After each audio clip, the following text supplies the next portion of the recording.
Act 1, Scene 2 of Julius Caesar, what's happening in this scene? Well, we've all just come on with Caesar as a huge entourage in the middle of a festival.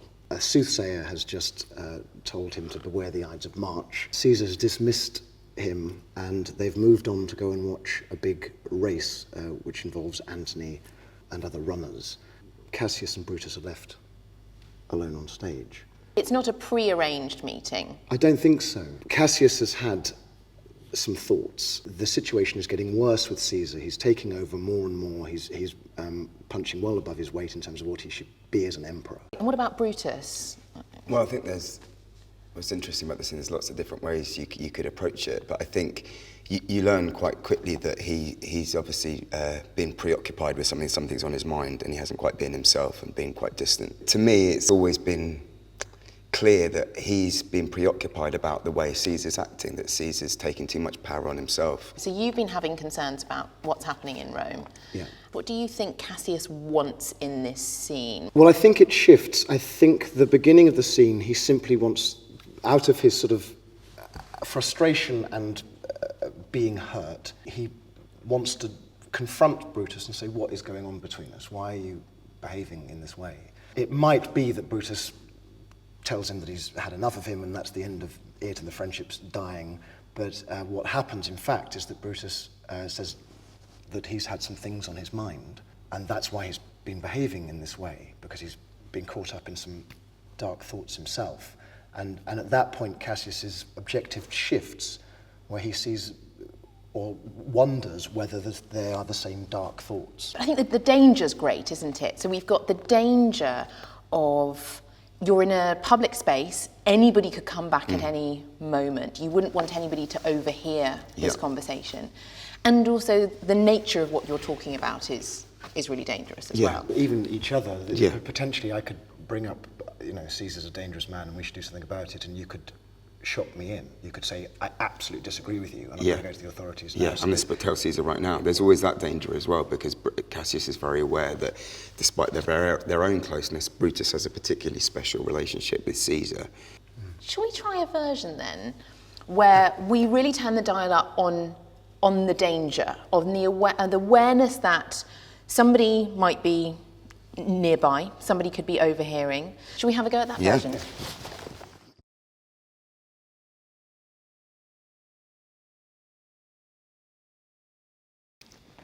Vexed I am, of late, with passions of some difference, conceptions only proper to myself, which give some soil perhaps to my behaviours. But let not therefore my good friends be grieved, among which number, Cassius, be you one, nor construe any further my neglect than that poor Brutus, with himself at war, forgets the shows of love to other men. Then, Brutus, I have much mistook your passion, by means whereof this breast of mine hath buried thoughts of great value, worthy cogitations. Tell me, good Brutus, can you see your face? No, Cassius. For the eye sees not itself, but by reflection, by some other things. 'Tis just, and it is very much lamented, Brutus, that you have no such mirrors as will turn your hidden worthiness into your eyes, that you might see your shadow. Yeah. I have heard where many of the best respect in Rome,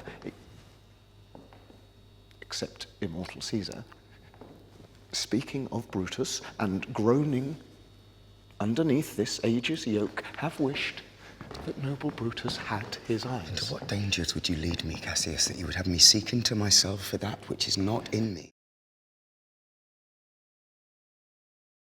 So how was it doing that version where we're thinking about the danger all around? I think it preempts that at the beginning they're not talking about anything that could be construed as suspicious or anti the regime, and so then you have less impact when Cassius does say something like groaning underneath this age's yoke. And it just feels like we know we know from the beginning where the scene's going to end up, and then there's not as far. And it's not a regime where we can't talk, Yeah. but it is a regime where we can't talk about certain things. Yeah. So it suddenly became that we were in, I don't know, some extraordinarily. It felt like a sort of, totalitarian- some sort of police state where there's maybe CCTV cameras. And if that were the case, we simply wouldn't have that conversation. Outside, yeah. We'd go somewhere else. So what could be another way of approaching the scene? I wonder what will come out if we try it. That is certainly as much Brutus is working on Cassius in his way. Cassius So we is sort working on of him. completely flip it on its head in a way, and Brutus is the one driving it. He's trying to manipulate Cassius and see whether happens that there. brings anything out. Okay. Let's give it a go.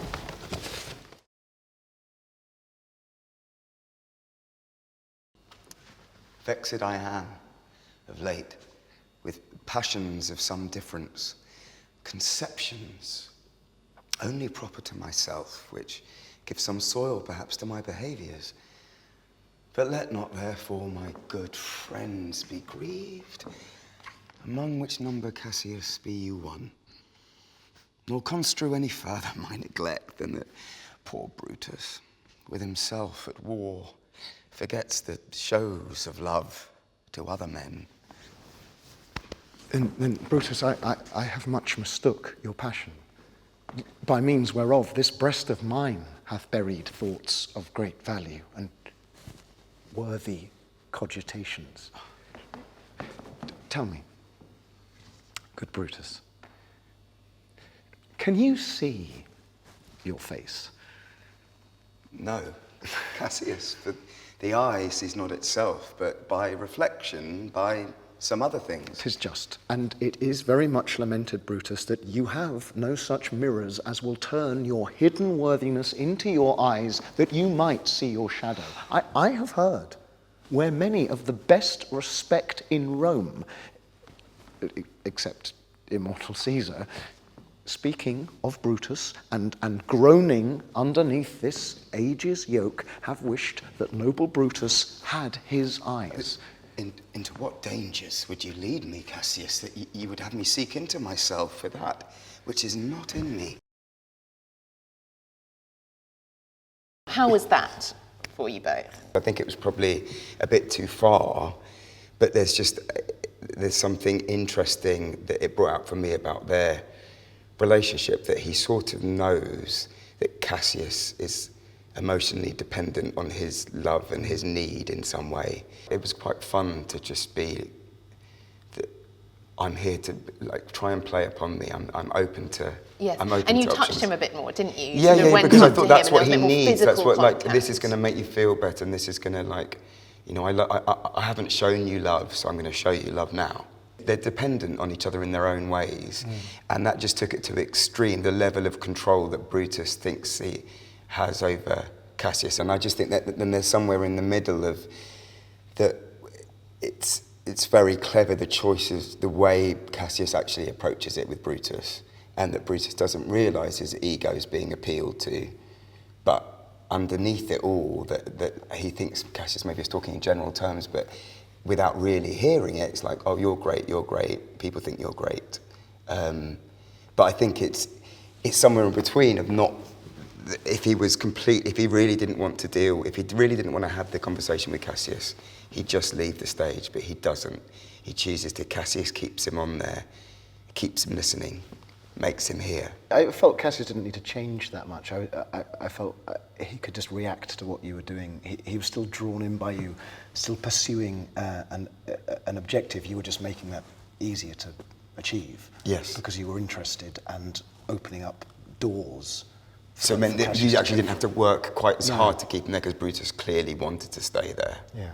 And be, And usually it's a little bit more difficult for you, isn't it?